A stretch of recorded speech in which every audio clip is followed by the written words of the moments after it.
Boss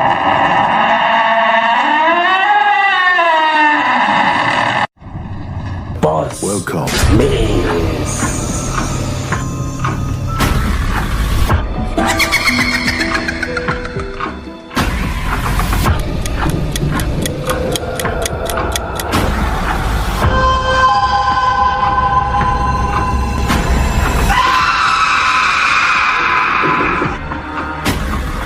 Wajahnya menyeramkan.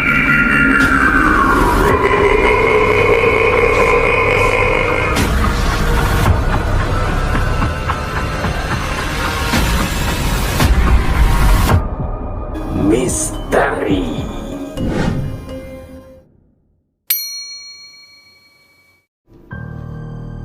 Assalamualaikum warahmatullahi wabarakatuh. Ketemu lagi bareng saya Danufan Danu di Posmis Podcast Sebayu Misteri. Sahabat Posmis, saya selalu berdoa sahabat Posmis semuanya dimanapun berada yang selalu setia bersama Posmis, selalu sehat, selalu bahagia, selalu ceria, agar bisa terus menyaksikan cerita-cerita seram yang saya hadirkan. Oke sahabat podcast Sebayu Misteri Posmis, edisi spesial kali ini kita akan menampilkan cerita yang sudah dikirimkan ke email Sebayu FM. Cerita kali ini menceritakan pengalaman horor dari sahabat Posmis yang bernama Rian dari Pengabean, Kabupaten Tegal. Sebelumnya saya ucapkan terima kasih untuk Rian yang sudah berbagi kisahnya, dan bagi kalian yang mempunyai pengalaman mistis ataupun kisah horor, silakan kirim saja cerita kalian ke email Sebayu FM di sebayu94fm@gmail.com. Nanti kisah kalian akan kami hadirkan di YouTube Sebayu edisi spesial Posmis Podcast Sebayu Misteri. Dan seperti biasa sahabat Posmis, saya hadir bersama Mbah Rokso yang akan mendeskripsikan, menggambarkan makhluk-makhluk astral apa saja dari cerita yang akan saya bawakan kali ini. Sahabat Posmis, Rian ini akan menceritakan kejadian yang dulu pernah ia alami. Jadi ceritanya Rian ini pernah sakit sampai tidak sadarkan diri selama 7 hari setelah melihat penampakan di pohon mangga yang berada di depan rumahnya. Kenapa bisa seperti itu? Bagaimana kisah selengkapnya? Simak di Posmis. Sahabat Posmis, waktu itu tepatnya hari Selasa malam di tahun 2016. Saat itu hujan gerimis rintik sekitar jam 7 malam. Awalnya Rian berdua bersama keponakannya yang saat itu sedang menikmati teh hangat di depan rumah kakak Rian. Dan di depan rumah itu ada sebuah pohon mangga yang sangat tinggi. Ukurannya lebih tinggi dari rumah kakaknya Rian. Batang pohonnya juga sangat besar. Dan di waktu mereka berdua sedang ngobrol, tiba-tiba entah dari mana datangnya ada seperti seekor kucing yang pelan-pelan menaiki pohon itu. Anehnya, lama-kelamaan Rian memperhatikan kucing itu semakin membesar ukurannya. Rian ini bertanya sama ponakannya, itu hewan apa yang ada di pohon mangga? Tetapi keponakannya ini justru nggak melihatnya. Padahal jarak antara teras tempat mereka ngobrol dan ngeteh dan pohon mangga itu hanya 6 meter saja. Rian sampai menepuk pundak ponakannya sambil menunjuk arah hewan itu berada. Tetapi tetap saja keponakannya itu tidak melihatnya. Akhirnya Rian ini penasaran sendiri. Dia memberanikan diri mendekati makhluk yang ada di pohon mangga itu. Ketika Rian dekati, ukurannya yang mulanya sebesar kucing, hewan itu malah semakin besar, seukuran anak kambing, dan bulunya berwarna hitam. Lalu karena refleks, Rian pun mengambil batu, lalu dia lemparkan ke arahnya. Saat dilemparkan batu, hewan ini langsung menghilang. Tetapi sahabat Posmis, yang lebih aneh, batu yang dilemparkan oleh Rian ini tidak terdengar suara jatuhnya. Padahal batu itu sebesar ukuran buah jeruk kuning. Sahabat Posmis, waktu itu Rian ditegur sama ponakannya untuk tidak usah penasaran dengan makhluk itu. Dan mereka pun melanjutkan menikmati teh sambil ngobrol. Beberapa jam kemudian, sekitar jam 10 malam, entah kenapa tiba-tiba badan Rian ini rasanya tidak enak sekali. Merasa mual, pusing, hingga akhirnya Rian pamit pulang ke rumah karena badannya makin tidak enak. Keesokan harinya bukannya membaik, kondisi badan Rian semakin tidak enak. Rasanya panas dingin, hingga di sore harinya ia pergi berobat ke dokter. Dia diantar oleh kakaknya. Sepulang dari dokter, dia mendapatkan resep obat dan diminum sesuai aturan dokter dan lalu tidur. Ternyata sahabat Posmis, saat Rian tertidur, ia mengalami kejang-kejang. Lalu kakaknya bersama suaminya ini mencoba untuk menyadarkan Rian. Mereka berusaha membangunkan Rian dari tidurnya hingga dia terbangun.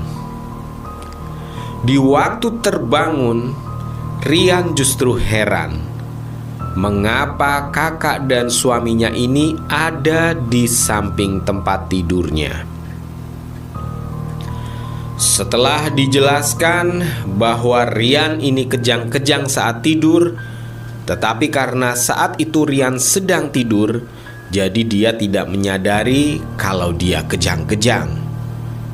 Karena kondisi Rian masih sakit, jadi akhirnya Rian pun disuruh tidur kembali. Sekitar jam 2 dini hari, Rian pun tidur lagi.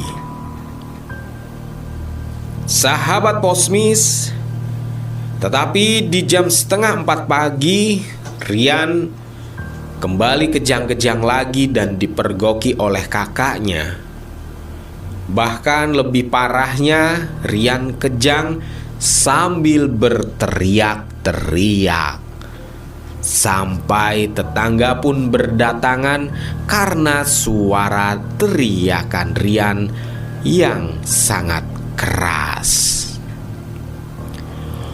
Waktu itu di antara sadar dan tidak, Rian sebenarnya melihat mereka semua berkumpul di samping tempat tidur Rian. Tetapi rasanya Rian ini seperti sedang bermimpi. Dia bisa melihat tetangga yang sedang membaca ayat suci Al-Quran di sampingnya. Yang Rian rasakan waktu itu di antara sadar dan mimpi. Menurut kakaknya, saat dibacakan ayat suci Al-Quran, Rian ini malah berteriak, Jangan baca itu! Panas!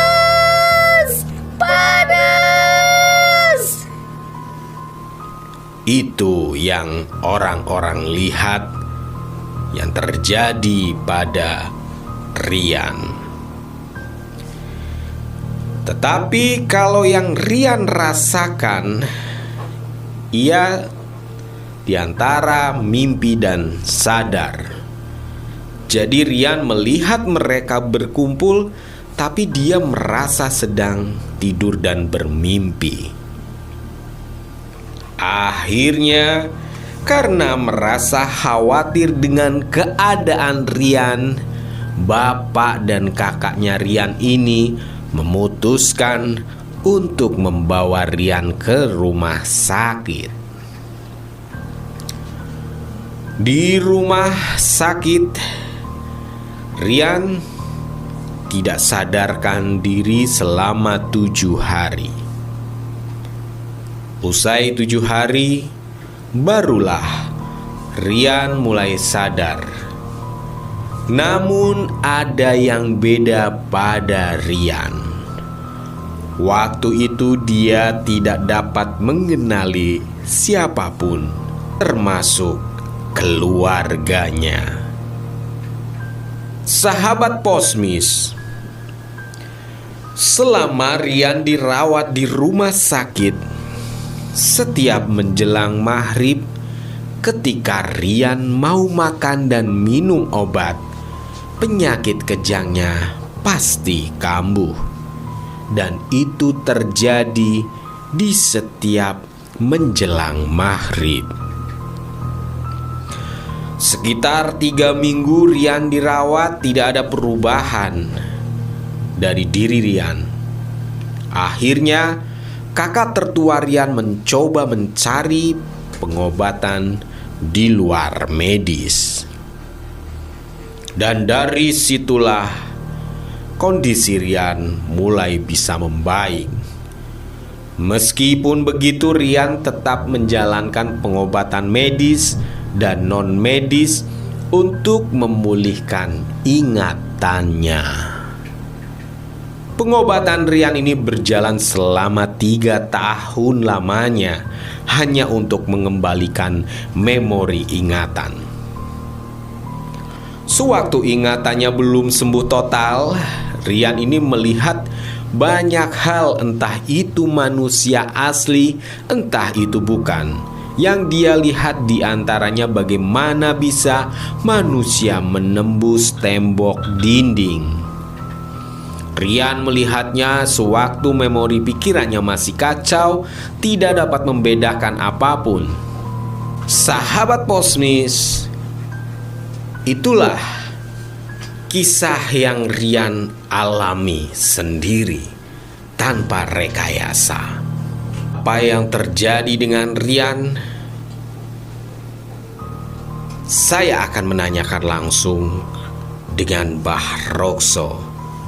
Seperti apa gambaran makhluk-makhluk yang mengganggu Rian, termasuk seekor kucing berbulu hitam yang tubuhnya membesar dan hilang saat Rian melemparkan sebuah batu. Saya akan membahasnya dengan Mbah Rokso. Oke, sahabat Posmis, Mbah Rokso sudah menyelesaikan misinya. Sekarang saya akan tanyakan ke Mbah Rokso terkait dengan kejadian yang dialami Rian. Mbah Rokso, ini dari gambaran Mbah Rokso, apa yang terjadi pada diri Rian, Mbah? Ya, bismillahirrahmanirrahim. Yang dialami Rian pertama kali alam gaibnya terbuka ya. Jadi di situ terlihat ada pekarangan, gelap suasananya malam, dan tetapi berbeda dengan foto yang dikirimkan Rian, memang berbeda. Jadi mungkin pekarangan dengan pohon yang rimbun itu mungkin itu pohon mangga yang dimaksud sama Rian mungkin. Tetapi yang pertama kali muncul adalah sosok yang bentuknya bagus ya, bangsawan. Jadi ini mungkin simbol saja, simbol bahwa dia adalah bangsawan. Kalau bangsawan itu biasanya keturunan raja, atau bisa jadi ini simbol bahwa dia raja atau yang menguasai wilayah sekitar Pengabdian. Mungkin seperti itu.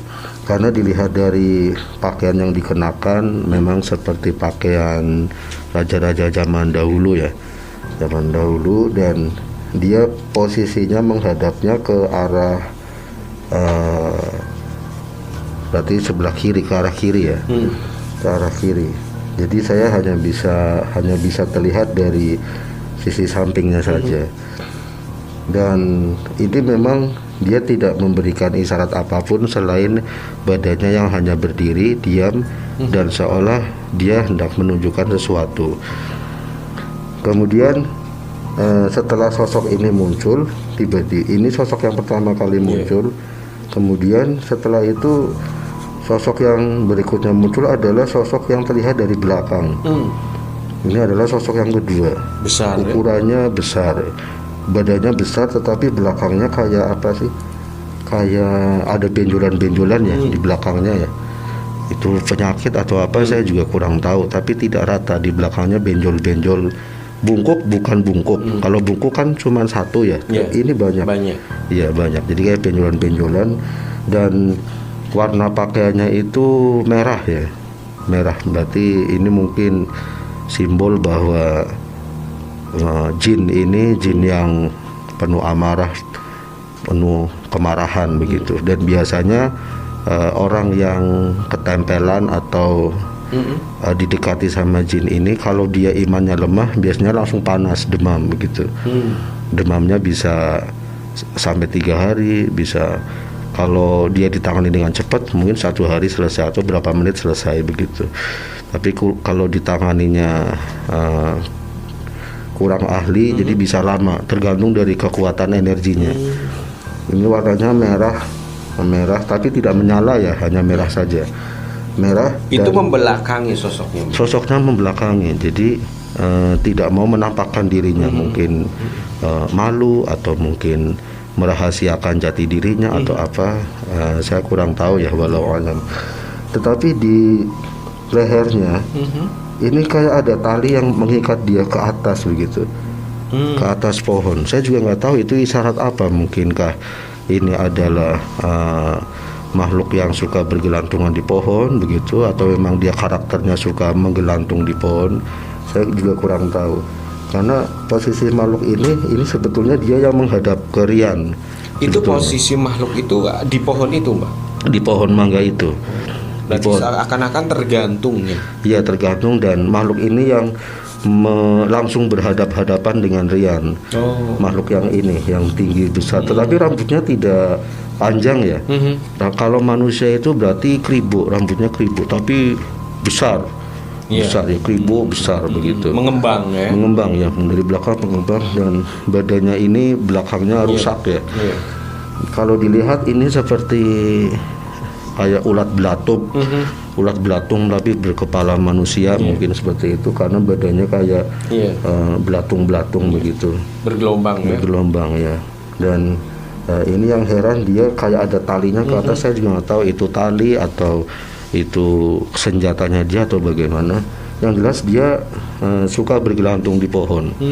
Suka bergelantung di pohon. Jadi kalau biasanya menampakkan diri ke manusia ya di pohon-pohon yang besar, dia bergelantungan, loncat-loncat biasanya, dan loncatnya tidak seperti hewan ya. Kalau hewan kan bisa kita lihat gitu ya, jelas gerakannya. Tapi kalau meloncat ini seperti menghilang dari satu titik ke titik yang lain, cepat. Jadi kalau matanya orang awam susah untuk melihatnya gitu. Ini makhluk yang berhadapan dengan Rian. Jadi Rian berada di bawah sebelah sini ya, di bawah sebelah sini, dan ini yang menghadapi Rian. Kalau sosok yang ketiga ini yang aneh, dia seperti apa sih ya? Seperti bayangan hitam tapi menyerupai manusia setengah umur. Jadi umur remaja lah, SMP kelas 2, kelas 3, SMA kelas 1 begitu. Jadi dari karakternya itu sepertinya anak-anak remaja. Dan ini ada satu ciri khas. Ini kayak ada kuncungnya ya. Di atas kepalanya. Iya, ada kuncungnya. Jadi rambut yang ke atas tapi cuma sebagian aja. Naik ini keras ya rambutnya, ya, rambutnya kasar. Ketika saya tanya apa punya nama seperti itu, punya nama. Dia cuma pegang-pegang. Jadi tangannya ini panjang ya, tangannya ini. Saya kira ini tali, dia diikat sama tali. Ternyata bukan, ini tangannya panjang. Dan dia suka memegang ranting-ranting pohon, bergelantungan juga, ya? Sama iya. Jadi karakternya sama kayak ini bergelantungan. Cuma bedanya yang gede pakai tali, yang ini pakai tangannya. Yang ini pakai tangannya, iya dua. Tangannya lentur ya, tangannya lentur dan hanya lurus saja, lurus kecil gitu. Tadi ketika saya tanya namanya siapa, dia menyebutkan nama, tapi mungkin berbagai macam variasi ya. Tapi yang jelas yang lebih dominan ini nama yang kuncung gitu. Oh, kuncung ya. Terdengar ya. Dia terdengar kuncung. Jadi dicoba diulangi lagi siapa namanya. Dia menyebutkan beberapa nama tapi yang dominan kuncung. Akhirnya saya panggil, kamu kuncung gitu, kamu kuncung. Dia cuma ketawa gitu. Cuma ketawa dan bergelantungan di pohon mangga itu. Dan makhluk ini yang terlihat hanya kepala, enggak ada hidungnya ya, jadi matanya besar gitu, enggak ada hidungnya karena ini wajahnya fleksibel, lentur gitu ya, tidak padat, lentur. Jadi ada mulut, giginya gigi anak-anak remaja seperti itu. Badannya ini jadi lentur, dia hitam tapi bisa kemana-mana gitu. Jadi kalau di pohon-pohon ya dia samar ya, dia samar antara batang pohon, antara ranting pohon, dia samar karena hampir menyerupai, apalagi kalau malam ya. Pohon kalau malam ini kan kurang ini. Tapi mungkin Rian ini memang pada awalnya dia sudah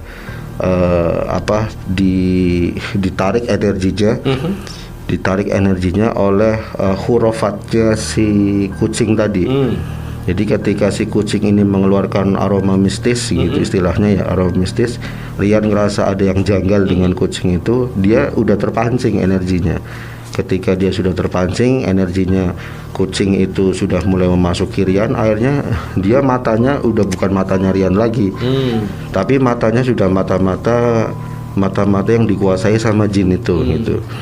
Mata yang dikuasai jin, akhirnya jin itu bisa mengenalkan dirinya di hadapan Rian gitu. Sebetulnya bukan cuma Rian saja, temannya juga berusaha dikuasai sama jin itu ya. Cuma mungkin yang kondisinya lagi lemah, mungkin karena lagi tidak fit atau mungkin lagi kosong pikirannya gitu, atau mungkin memang lebih mudah ya. Iya, ada ketakutan tersendiri, akhirnya lebih mudah dikuasai. Akhirnya dia yang Rian aja yang melihat jin ini. Begitu Rian dikuasai ya sudah, jin ini mau menguasai Rian mau model apa mudah sekali begitu. Mau Rian dibikin sakit seminggu, mau Rian dibikin nggak sadar, pingsan dan sebagainya. Makanya jiwanya ya jiwanya Rian, jadi jiwanya Rian sudah diganti sama jiwanya jin ini. Jadi istilahnya jin korinnya Rian diambil dulu begitu. Jin korinnya Rian ditahan, kemudian yang masuk jinnya ini gitu. Jadi rohnya Rian tapi jin korinnya jin ini. Hanya dia bebas mau ngapain gitu. Ditanya ya nggak kenal ini bapaknya, ini ibunya nggak kenal gitu, karena jin korinnya sudah ditahan gitu. Apakah itu juga bentuk pancingan ketika Rian itu melemparkan batu kepada makhluk itu, Mbah? Atau mungkin seolah-olah setelah dilempar ada semacam amarah dari makhluk itu yang akhirnya membelenggu jiwa si Rian ini, Mbah? Atau bagaimana, Mbah? Jadi sebetulnya jin ini juga punya perasaan ya, seperti manusia. Dia juga tahu manusia mana yang takut ketika dia menampakkan dirinya, manusia mana yang imannya kuat gitu. Tahu siapa yang menantang, dia tahu lemparannya itu lemparan karena takut, lemparan karena marah, atau lemparan karena apa gitu.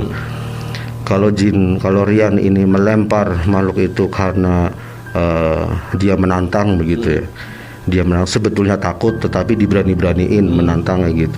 Akhirnya yang terjadi yaitu tadi ya, jadi kalau yang belum tahu cara membentengi dirinya gitu ya, yang terjadi malah jin yang ngamuk kayak gitu. Jin yang ngamuk nanti meskipun efek ngamuknya jin ke manusia sebetulnya lemah gitu ya, sebetulnya lemah, tergantung manusianya aja. Begitu Rian lagi takut, gemeteran, kemudian melempar itu dengan ada perasaan sekecil apapun, perasaan takut sedikit rasa takut, itu bisa dimanfaatkan celah buat jin buat masuk gitu ya. Karena takut ini kan berarti kepercayaannya sama Allah kan luntur kayak gitu, luntur sedikit. Jadi begitu masuk, jin ini ngerasa Rian ini kurang sopan gitu, kurang sopan menurut pemikiran jin gitu, bukan menurut pemikiran kita gitu. Jadi menurut jin ini Rian kurang sopan, akhirnya diganggu sekalian begitu. Kalau pikiran kita kan ya kamu kan jin gitu, jadi saya kan nggak boleh takut sama kamu gitu. Itu kalau pikiran kita manusia, tapi bagi mereka itu sebagai satu tantangan ya, bentuk tantangan gitu. Akhirnya yang terjadi ya begitu, dilempar, dia dengan energinya bisa menyerap batu itu, kemudian batu itu disembunyikan atau jatuh di mana sehingga tidak kelihatan jatuhnya gitu ya. Ya akhirnya yang terjadi tadi. Tapi ada juga jin yang karakternya dia takut ya. Jadi kalau kita pegang sesuatu diginin aja, jinnya takut ada gitu. Ya, langsung hilang. Ya, jadi langsung takut langsung hilang ada gitu. Biasanya jenis-jenis yang perempuan, kuntilanak, wewe gombel, biasanya jenis-jenis kayak gitu. Yang yang takut gitu, dilempar takut gitu ada. Tapi kalau yang jin ini walau alam ya, karena meskipun Rian melakukan seperti itu dia marah. Mungkin saat itu takut tapi dia balas dendam. Jadi langsung terus menguntit, mengintai Rian terus begitu.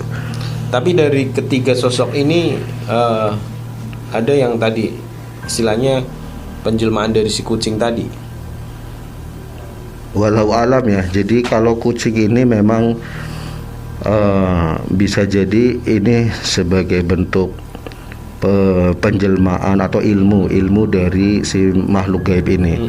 Karena ada beberapa jenis makhluk gaib yang dia punya keilmuan bisa memadatkan dirinya gitu ya, memadatkan dirinya, tapi tidak semuanya. Jadi sangat jarang makhluk gaib jin yang bisa memadatkan dirinya, kecuali dia betul-betul, kalau di manusia berarti dia manusia yang bertapa terus begitu, mempunyai ilmu iya, tinggi, jadi keinginannya kuat banget, pengen banget dapat ilmu itu sampai mungkin petapa zaman dulu gitu ya. Makanya kan jarang. Jadi manusia yang kemudian menghilangkan dirinya, halimun misalnya gitu, atau dia manusia yang tiba-tiba mencair menjadi masuk ke dalam tembok, masuk ke dalam air, ini kan ilmu yang sangat jarang gitu. Sama juga dengan dunia jin. Jadi kalau dia bisa memadatkan tubuhnya, ini luar biasa gitu. Jadi biasanya kelas-kelasnya itu udah kelas dia raja lah gitu, raja, dan dia biasanya punya rahasia. Mungkin dia memiliki pusaka gitu ya, pusaka tertentu yang dirahasiakan, jadi bisa memadatkan dirinya. Kalau kucing itu ya kucing penjelmaan atau pemadatan fisiknya jin ini, berarti jin ini gak main-main gitu. Gak main-main. Jadi orang yang ketempelan aja bisa sakit gitu, dan cepat kebawa ke alam mereka gitu.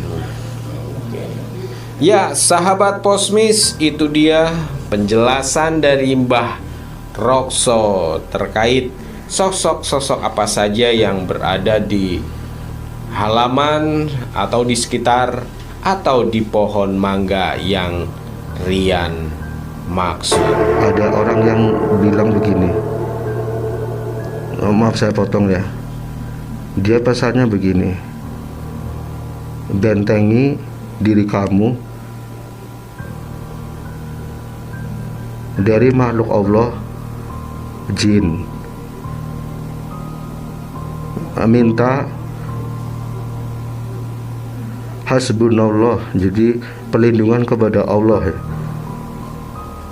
Hasbunallah karena Rabbunallah, perlindunganmu kepada Allah karena Rabbunallah, Tuhanmu adalah Allah. Jadi ini isyarat mungkin ya, kalau kita ingin melindungi diri, sering baca hasbunallah Rabbunallah, hasbunallah Rabbunallah, untuk melindungi diri kita. Ya, itu pesannya mungkin itu. Oke, ya pemirsa, untuk menghindari gangguan-gangguan dari jin-jin yang usil, yang mengusik kehidupan manusia, itu dia seperti yang Mbah Rokso sampaikan, bentengi diri kita, dekatkan diri kita dengan Allah, karena Allah Maha dari segala-galanya. Oke, sahabat Posmis, demikian kisah mistis dari Rian. Untuk sahabat Posmis yang ingin mengirimkan ceritanya, kirim saja ke email Sebayu di sebayu94fm@gmail.com. Oke, saya tutup kisah untuk edisi kali ini. Tetap bersama Pos Mi.